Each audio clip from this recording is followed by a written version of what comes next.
Get ready, it's time for the podcast voted most likely to make you say, "What the flock?" It's the Talking Pools Show. And here are your hosts, the dysfunctional duo of myth-debunking pool pros, Rudy Stankiewicz and Andrea Nannini. Hold up, wait a minute. Hey everybody, it's Rudy Stankiewicz with the Talking Pools Show, and I am here with my co-host. Hello, I'm Andrea Nannini. And we have some guests with us today, Andrea. I see that. we have a few folks with us. We have Lauren Stack with Watershape University. Stop it. We have Christy Reister with the Council for the Model Aquatic Health Code. And we have Julene Hefter with the Association of Aquatic Professionals. They're hanging out with us today. It's great to have all you guys here with us. Thank you. Thank you. They got some good stuff going on this year. I think this is the first time that these organizations have all teamed up, and they're going to bring something special to the annual AOAP, which is the Association of Aquatic Professionals conference this year, coming up February 5th through the 12th. Is it, Julene? Yes, it is. We're actually partnering with quite a few organizations. So this is very exciting that we were able to work with Watershape University and the Model Aquatic Health Code to meet some needs of aquatic professionals that I don't think we probably were doing so well in the past. So this is really going to give us that opportunity to meet those needs and exceed them. Pool Magazine is the hottest new publication featuring up-to-the-minute news on what's happening in the pool world in a fresh new stylized format with our mobile-friendly app. Pool Magazine is the app for keeping your fingers on the pulse of the pool industry. Download on Google Play and the App Store. Anytime we can do anything to further education of the folks that are out there in the field, the day-to-day, boots on the ground, if you will, that is an amazing thing. The Association of Aquatic Professionals, or AOAP, is a nonprofit 501c3 organization, a cutting-edge professional membership-based organization with a goal to bring together professionals from all aspects of aquatics to network, educate, advocate, enrich, and improve the aquatics industry across the United States and internationally. Lauren, how did you get involved in this? I knew of the Association of Aquatic Professionals Conference when I spent a few years on the staff of the National Swimming Pool Foundation. But really, the connection between Watershape University coming to AOAP was a bridge through CMAHC. And Susan Wickman, who works for the Council of Model Aquatic Health Code, and I were talking, and we just thought that it would be good for us to get involved. And I know that Julian is working hard to cover all aspects of the industry, all segments, and that the builders, especially the residential, but also, commercial builders, was maybe a sector that was not as prominently attending. And that's something that we could bring to the table. Watershape University is the result of decades of combined experience among some of the industry's most accomplished professionals and educators. Our courses are designed to provide crucial knowledge for each student through detailed examination of technical, artistic, and business disciplines. Watershape University is accredited by the International Accreditors for Continuing Education and Training IACET, which is recognized internationally as a standard of excellence in instructional practices.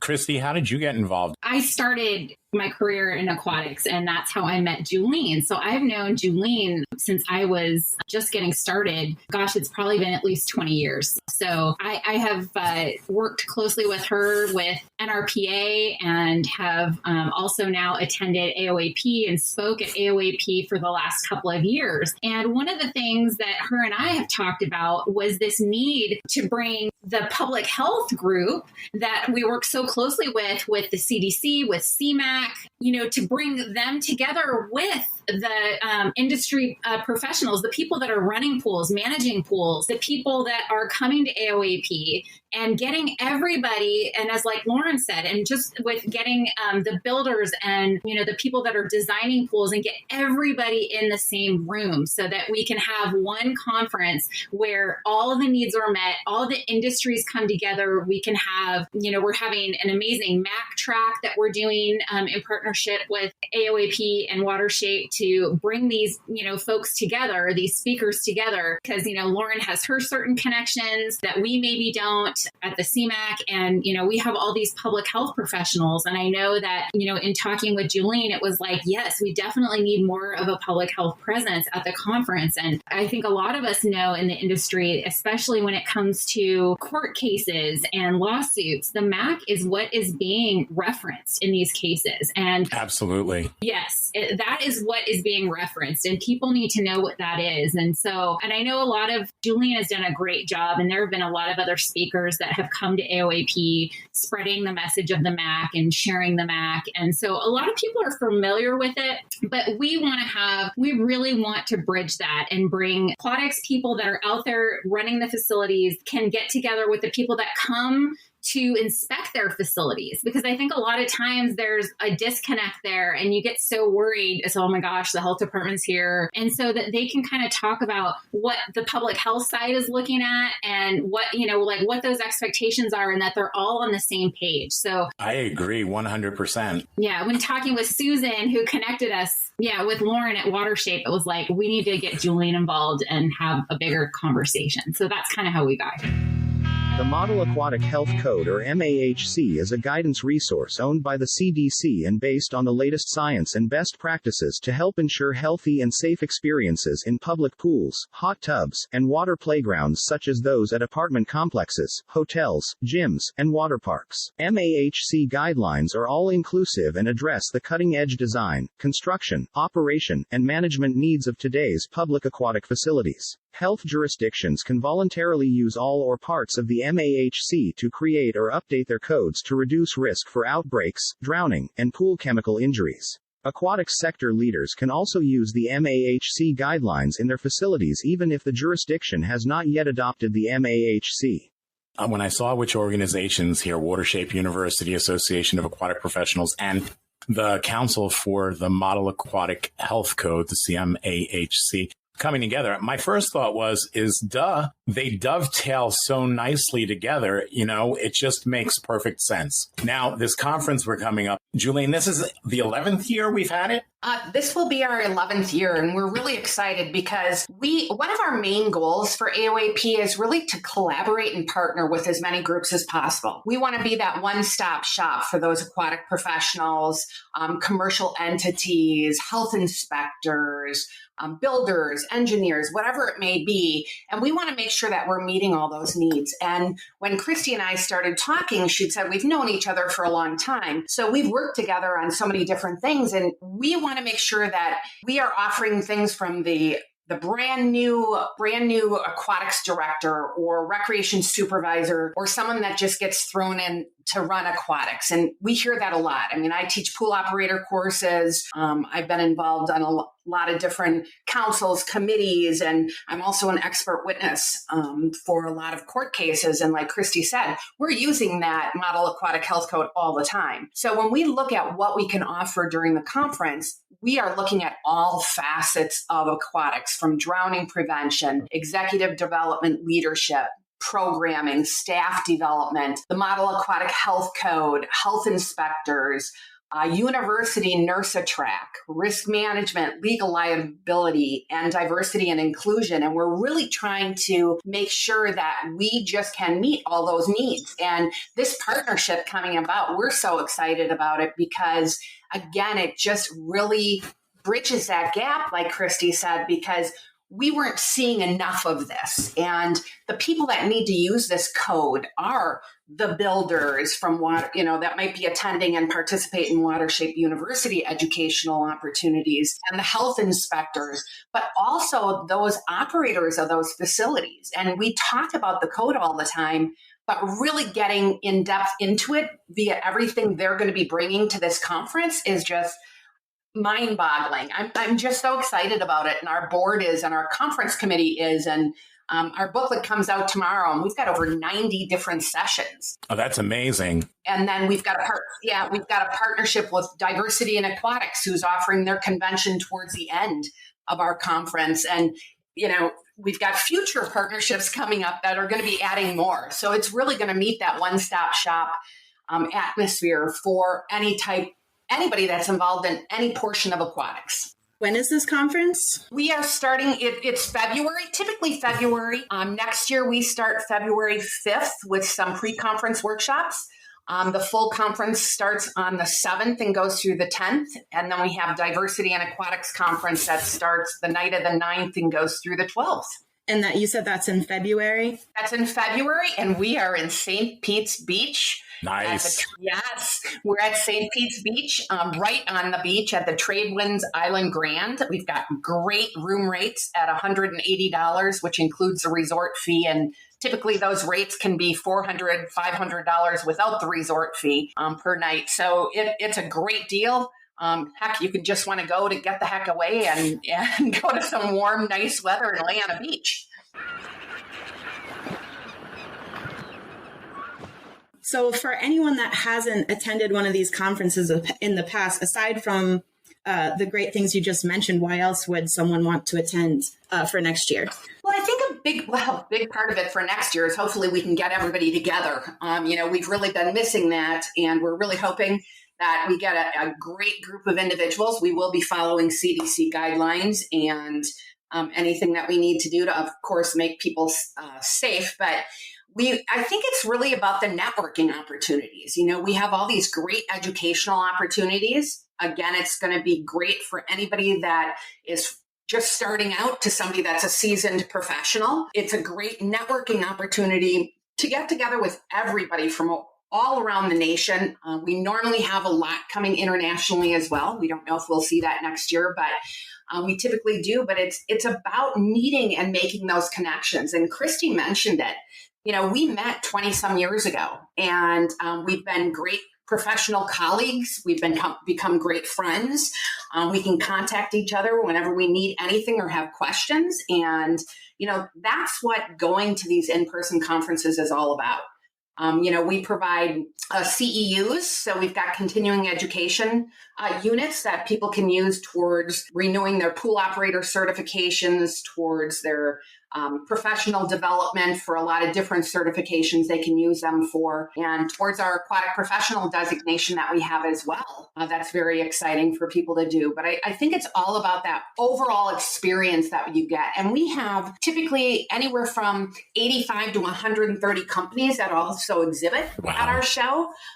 St. Pete's Beach is a little bit smaller than some of them, so exhibitors need to book their booths now because they will fill. We're starting to already. But that's an exciting thing as well, because all of those commercial entities get to share their products, services, equipment, and just get to know some people that are purchasing their product or maybe purchasing them in the future. So kind of similar or along the same lines as the regular trade shows. Yes, Rudy?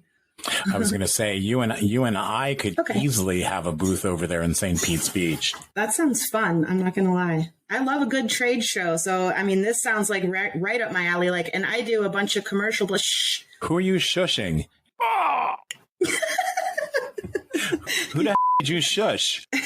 Nobody. It had to be me. You wouldn't shush one of them. Okay. Listen, I see how you are. That's very fine. Important question. I got to tell you, no. I was a little bit nervous going into this because I am completely outnumbered here. And now I see you finally have the backup you need. And Well, we won't get into go the ahead, oven ask situation. your question. Leave me alone. Sorry, you interrupted. We interrupt this podcast to listen to bacon sizzle.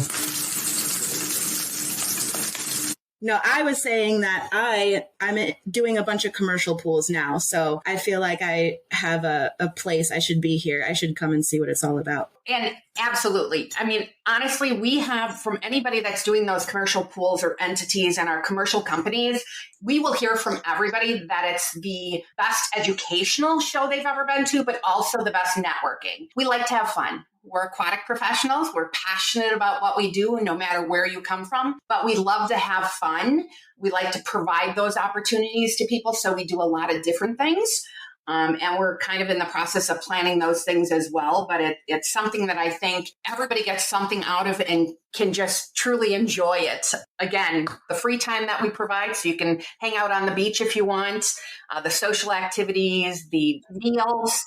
We provide a lot of meals and a silent auction. We do a cork pull that people buy corks and you're guaranteed a bottle of wine, that cork pull, and our silent auction to raise funds for the Kathy Luker's Memorial Scholarship. A lot of people in aquatics know who Kathy Luker was, one of the owners of Lincoln Aquatics, who sadly passed away, was one of my best friends. And we really, really try to honor her every year by raising funds for conference scholarships for individuals that might not be able to afford to attend. That's really cool. Lauren, I saw that you guys have a couple of classes, Watershape University, that you guys are doing. Three different things going on. We have two courses within the MAC track, so we will be presenting there. And then we have a full day of a brand new course. It's called Plan Checkers, basically plumbing for plan checkers. And really, it's a way for the people that are out there, the code officials or the health officials that have to inspect, particularly a commercial job, so that they understand what they're seeing and what questions they should be asking of the builder with respect to plumbing and filtration and safety issues. So we imagine these people coming out of our program as having the tools to ask the proper questions and to expect the proper answer. And if they're not getting it, to know what to look for, what might not be going right during the planning stages or just the competency of the builder himself. So we're excited about that. And then thirdly, we're offering a 2-day course at the end of the conference on ozone and alternative oxidation pathways, so AOP. And that's going to be, obviously, we're going to be selling all of the courses and attending the whole conference to our student base. But the 2-day course in particular, more and more people are, diving into the whole ozone and alternative sanitation, and we want them on high-end residential as well as commercial, and we want to be able to be on the forefront with them and get them up to speed with what they should be looking for and talking to manufacturers about. It couldn't be more timely. Yes. I think this is the perfect opportunity. I think everybody that goes there should sign up for that 2-day class. I mean, they should sign up for all your classes, obviously, but that 2-day class where we're talking about alternative oxidation, that's amazing. 2022, everybody's looking at it like it's the light at the end of the tunnel for this chlorine, whatever the heck it was. And the truth is, it's still a huge unknown. But what we do know is that these alternative methods of oxidation, those are solid, those are still available, and those are things that can actually bring us long-term benefits well beyond the resolution of the chlorine conundrum. Chlorine Mageddon. I agree. Yeah. You know what? I got too much attention for that at the beginning of last year. I'm going with chlorine conundrum this year instead of pool Mageddon. I mean, I said chlorine Mageddon, so I'm slightly Chlorine different. Mageddon's good. I don't know. I like conundrum. Anyway. Well, you got that alliteration kind of thing going. You just need a third one. And Rudy, this is Julene. Just share the fact that if someone registers to attend the AOAP conference, that registration includes everything starting on Monday through Thursday for our regular conference sessions. The Wednesday Watershape University workshop, that's an extra registration. But if you're registered for AOAP, you get a discount on that registration as well. And then we've got a different registration for diversity and aquatics because that's technically a separate conference just being held in conjunction with ours. And then the Watershape University 2-day workshop, again, as a workshop registration fee. And that's being held after our conference. And then we do have some pre-conference workshops that we have a build a pool workshop going on. We have an aquatic facility tour. And then we also have an AFO course that we're offering as well. The Aquatic Facility Operator AFO certification provides the most comprehensive and up-to-date training on operations, mechanical systems, water chemistry, disinfection, safety and much more. The AFO course is a 2-day training with the exam administered on the second day. Course attendees will gain practical knowledge from highly qualified AFO instructors and connect with other professionals in the field. AFO certification will help you or your staff better understand the entire pool system and run all types of aquatic facilities safely, efficiently and confidently. Nice. Absolutely nice. So, Christy. Yes. How are you, Christy? Fantastic. We haven't talked in a while. So tell me, what great, wonderful new things do you have that you're bringing to this conference, aside from what we've already discussed?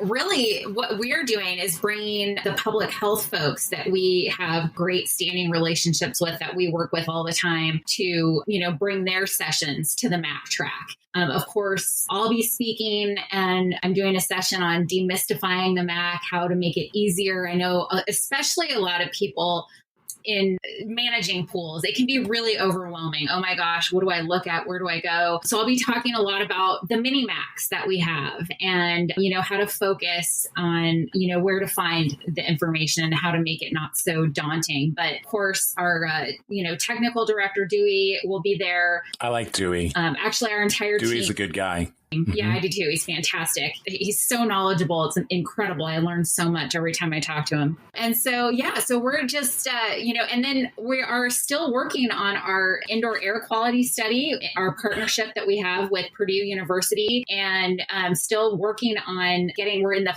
third and final phase. We're working on securing some funding, some additional funding for that. So I know that he's got a lot of really great information that we hope to bring to the conference as well. I don't think he'll be able to speak in person, but hopefully we can get his information out there as well, because it's incredible the work that they've done over at Purdue on this issue. I think that's such a fantastic idea in destigmatizing the role of the health official. I agree. Honestly, I've been at a lot of different facilities where I've seen, and this isn't in aquatics, but I'm assuming it plays the same across the board. But I've been at facilities where I've seen the health official's vehicle roll in and the maintenance team immediately jumps on their golf courts or in their trucks and heads off site because they don't want to be around for it. I'm like, what are you doing? This is such an awesome opportunity where, this is somebody that you should have in your corner, not somebody that you should run from. And I don't think enough people know that. Rudy, this is Julene. Yeah. I'm going to tell you, in my pool operator courses, I teach that all the time. I always say, make friends with your health inspectors. You should be friendly with them, get to know them, get to understand what they're looking for. Because a lot of times our operators, exactly what you just said, they shake in their boots when the health inspector shows up and they don't realize how much help they can be as well. And I think same goes with the health inspector. Oh, yeah. A lot of times when they're showing up at pools, they're feeling like, oh my gosh, I walk up and people don't even want to talk to me. So how do we bridge that gap? And that's what's so great about bringing these health inspectors to AOAP and talking to the operators, because they don't talk enough.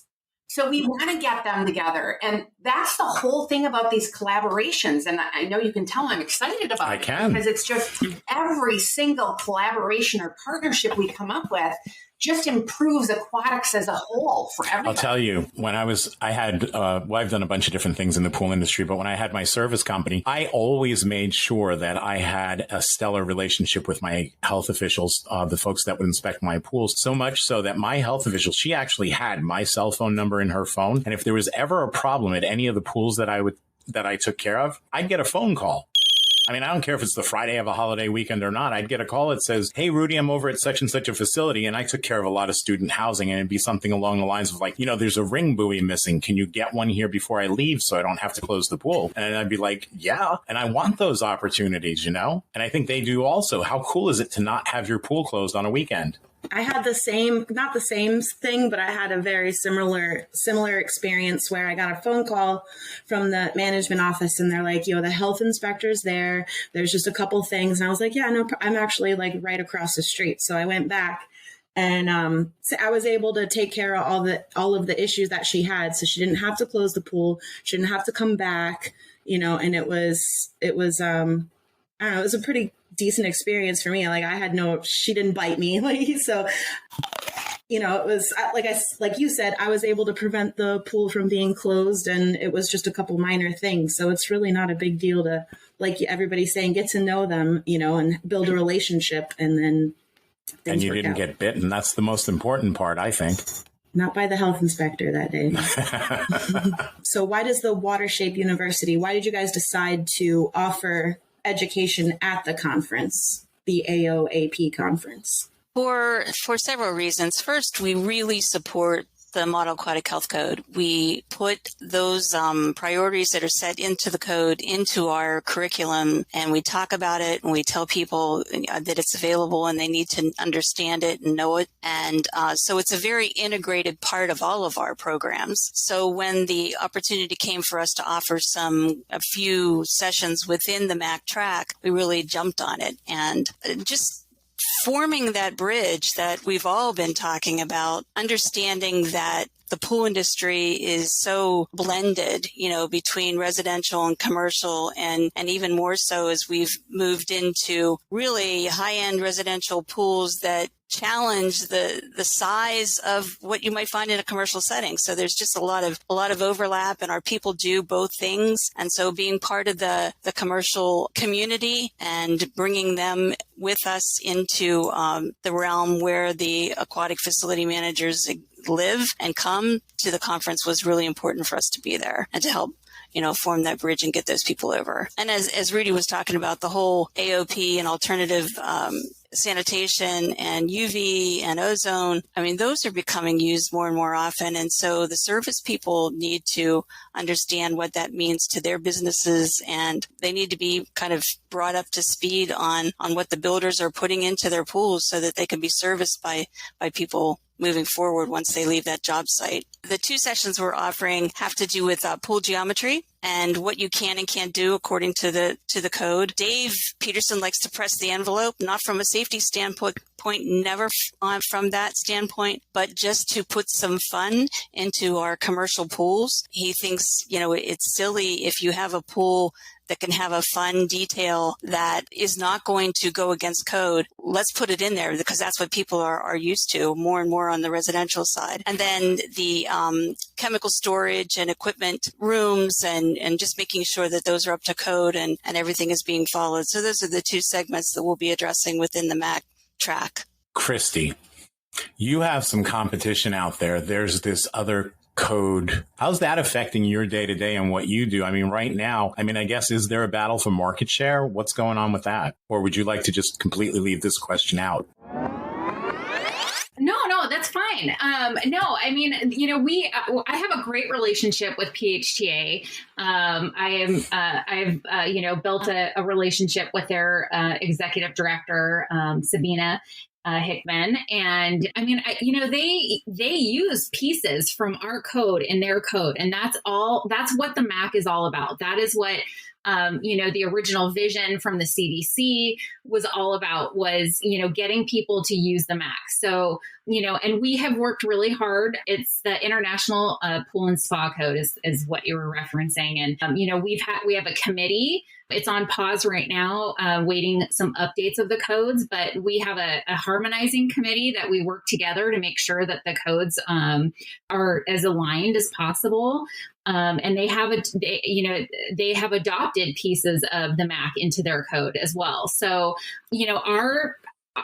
from our standpoint, to me, I don't know why anyone wouldn't use it because it is the standard. It comes, it's owned by the CDC. It's based on science. It's free. Our code is free. Some of the other codes out there, you have to pay for them. So, to me, it's all inclusive. It's the only all inclusive model code for aquatics that's out there. And as I said before, and Julene mentioned as well, it's what's being referenced during the court cases and lawsuits and things like that. So for us, it's the standard, and we're very proud of the code that we put out.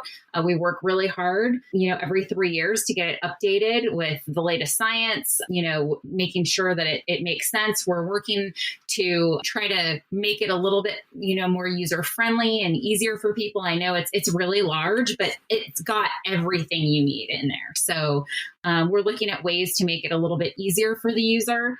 But yeah, and like I said, it's free. It's a resource out there for everyone. So we don't see that as a competing code at all, is what you're saying. Now, I know that I've been a member of the Council for the Model Aquatic Health Code. I think I'm a little behind on my dues at the moment, but I can fix that. But, but aside from that, we worked together early in the year too, because one of the things that we did that did not exist was we created a category for pool professionals specifically. Right? We sure did. For folks that service pools and such to come in to that organization so that they had a place where they fit, where we could represent, or the pool professionals could represent and share their voices and opinions, because they have a lot to add as well. And I think that's great. And I think this collaboration you guys have here is a perfect example of that. Yes. And that's exactly what we're all trying to do, and just bring everybody together in one room. It's hard to travel. It's hard to go, to a bunch of different conferences. And our goal was to get everybody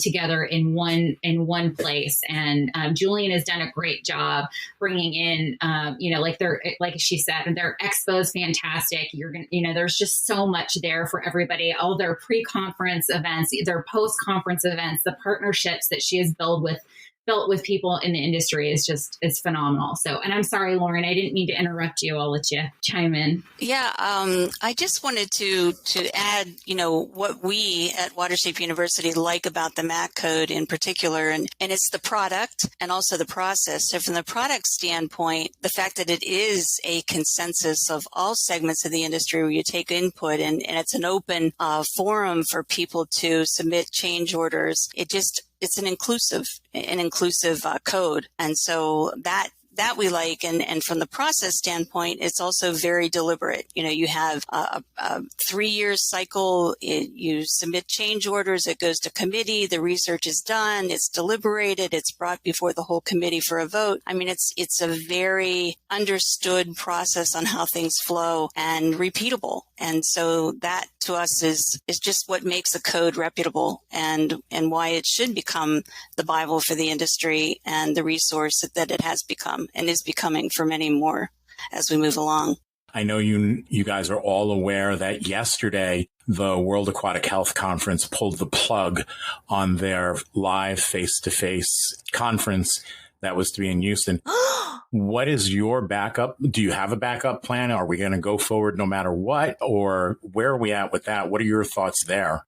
Sure. Well, we always have a backup. We're aquatics professionals, so we're always ready to react. And, before emergencies happen, we plan appropriately.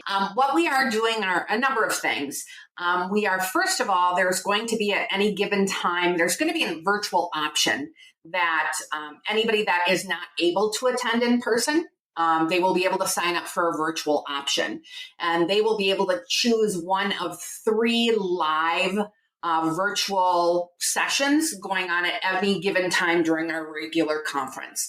So the entire MAC track and the health inspector track, Monday, Tuesday, Wednesday, those, because the MAC track goes Monday, Tuesday, health inspector track is Wednesday.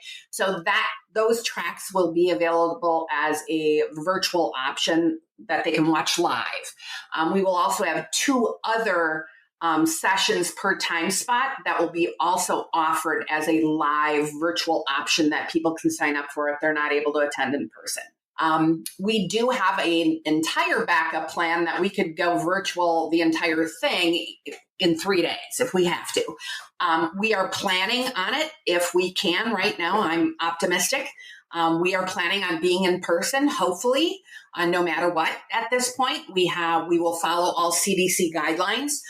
So if we have a handful of people in person and other people going virtual, we'll look at that. But we do have the option of going all virtual if we would have to. But I can tell you from what we're hearing from everybody, they want to be in person. We've got people registered. We've got people ready to go in person, and they don't want to do virtual. Again, we're all about safety. We're aquatics people. We do first aid training. We do rescue training. So we're all about safety. We will have a wristband thing in place where if you have depending on how comfortable you feel at the conference, you put a red wristband on, and it can be, I'm not comfortable getting too close.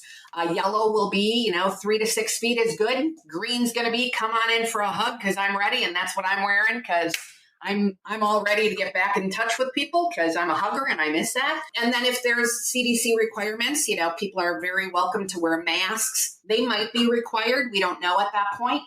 We will follow any requirements of the resort property. So we will do whatever we can to make sure that people are safe and have an enjoyable time, great educational opportunities, networking opportunities. But again, we do have that backup plan. I always have that backup plan if we need to. But I think we'll have a good mix of everything because you know how it is. Everybody looks at things differently. Their comfortable level is, different. What I feel comfortable with now based on my, background experience, what I've done for the last year and a half could be different than somebody else. So we will take that all into consideration, but we're hoping by February we are just ready and rearing to go. And we haven't even gotten our full conference brochure out yet. So tomorrow, the full conference booklet comes out in our AOAP Weekly, which is our free AOAP newsletter that comes out every Wednesday. We've got over 27,400 emails that newsletter goes to every Wednesday. And you will be seeing our full conference booklet with every one of the sessions, times, dates. The socials aren't in there quite yet, but all of our new partnerships and some additional ones that are coming up. I'm going to put a plug in for Christy because she's also doing a couple really great executive development, like advanced executive level sessions and how you can advance your career beyond aquatics and those type of things. So we really have, again, I'm excited because we probably have the best lineup we ever have had. And I think we've always had a great one. We have a lot of great new presenters, new speakers. A lot of that is from Lauren. A lot of that is from Christy. And I just think that people are going to look at this program and be like, wow, I can't miss this. It is really, and we talk about all that, our different conferences that have gone on in the past. We've been approached by other ones as well that will be coming on board, and we will be doing some collaborations and holding additional conferences in the future in conjunction with ours, because people can only travel maybe once now. The cost of the flights, the cost of the hotel rooms. So the more we can do all at once, people can just have options. And that's what we're trying to do for them. So I think that's great. And people do want to get back to normal, or at least back to the way we were. And they want to go to conferences. They want to get out and see people. Personally, I want one of the go away bracelets that make people go away from you. And I may wear that well beyond the pandemic, but that's just me. Lauren, do you see you guys over there at Watershape University developing more classes, but geared specifically for these conferences? Absolutely.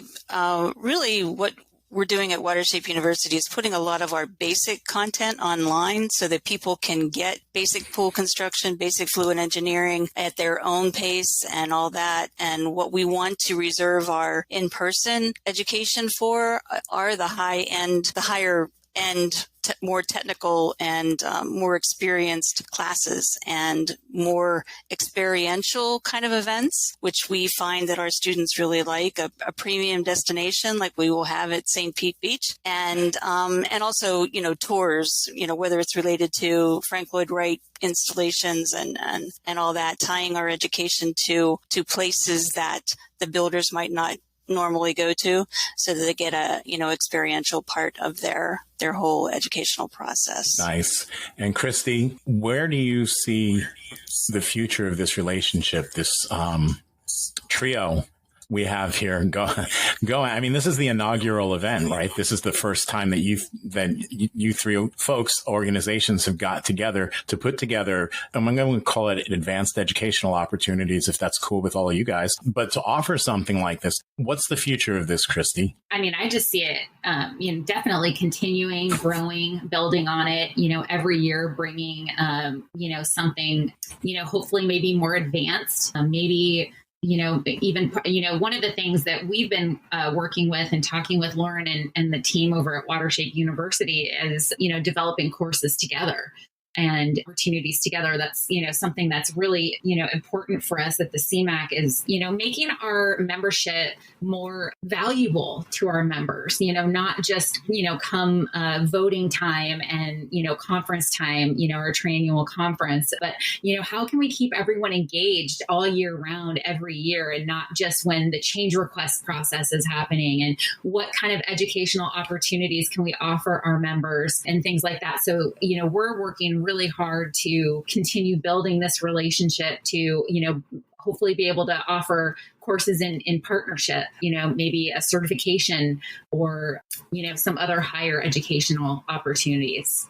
So, Lauren, how do folks find Watershape University and get involved in that? Real simple, go to watershape.org and our website will kind of kick you off into enabling you to set up an account with our university. And from there, you'll see the courses that are essential to our credentials. And you'll see, those that are available online, many of which are free, but some of which are paid and are part of our credentialing process. So yes, watershape.org. Awesome. Christy, how do we get to the CMAHC? How do we get involved? What do we do? Just head on over to our website. It's at CMAHC.org. And please become a member today. I encourage you all to become members. Like I said, we are working really hard to, provide more opportunities. We'll be doing a lot more webinars, which will be free for our members and probably a minimal cost to non-members. So, we will definitely be working on adding content and value. So please, I encourage you to visit our website, check us out, get to know us, and please reach out to me if you have any questions. Julene, how do people find the AOAP and become involved? I mean, aside from the conference, you guys, you're a professional trade organization. So tell us how we become involved there. Sure. People can go to www.aquaticpros.org. First thing I would suggest you to do is go to the homepage and sign up for our AOAP Weekly. It is our free weekly newsletter that comes out every Wednesday. We've got up-to-date information on educational offerings, on important things going on in the aquatics industry, leadership, educational opportunities, obviously our conference we promote. We have advertising opportunities for our commercial entities. Become a member. Memberships are, for an individual, is only $40 for an entire year. 110 for a commercial entity. And then if you have an organization where you have multiple individuals you want to become a member, there's, we've got some places have 100 members, and the membership rate per person goes way down the more members you have. We have life jacket grants. We give away life jackets. We give away swim lesson grants. We do conference scholarships. We have a free drowning prevention education program called Respect. Matt Biondi just did our PSAs for us in English. We also have them in Spanish. Again, it's a free program. You can download a presentation for children, presentation for caregivers and adults, an instructor guide, and that's all in English and in Spanish. So of the three of you that are here with us as guests, which one of you has peed in the pool? We would never do that. Never. It always made me so crazy. My husband coaches swimming, and if kids a lot of times will say I have to go to the bathroom, to get out of like a hard set or practice, and he'd just be like, pee in the pool. And I'd be like, please do not tell them to pee in the pool that I am managing. Like, seriously, are you kidding? I would get so mad at him. So he's learned better. No. Explain the acronym. So you guys are saying the MAHC track, which is the MAHC is the Model Aquatic Health Code for those people that might not know. And for those people who are interested like me, who might not have known about the conference, the Association of Aquatic Professionals. And I'll tell you what, so far, I mean, everybody here makes themselves available to speak with you if you have a question. I've spoken with everyone here, well, except for maybe Andrea. She's a pain in the ass, but everybody else here is really nice.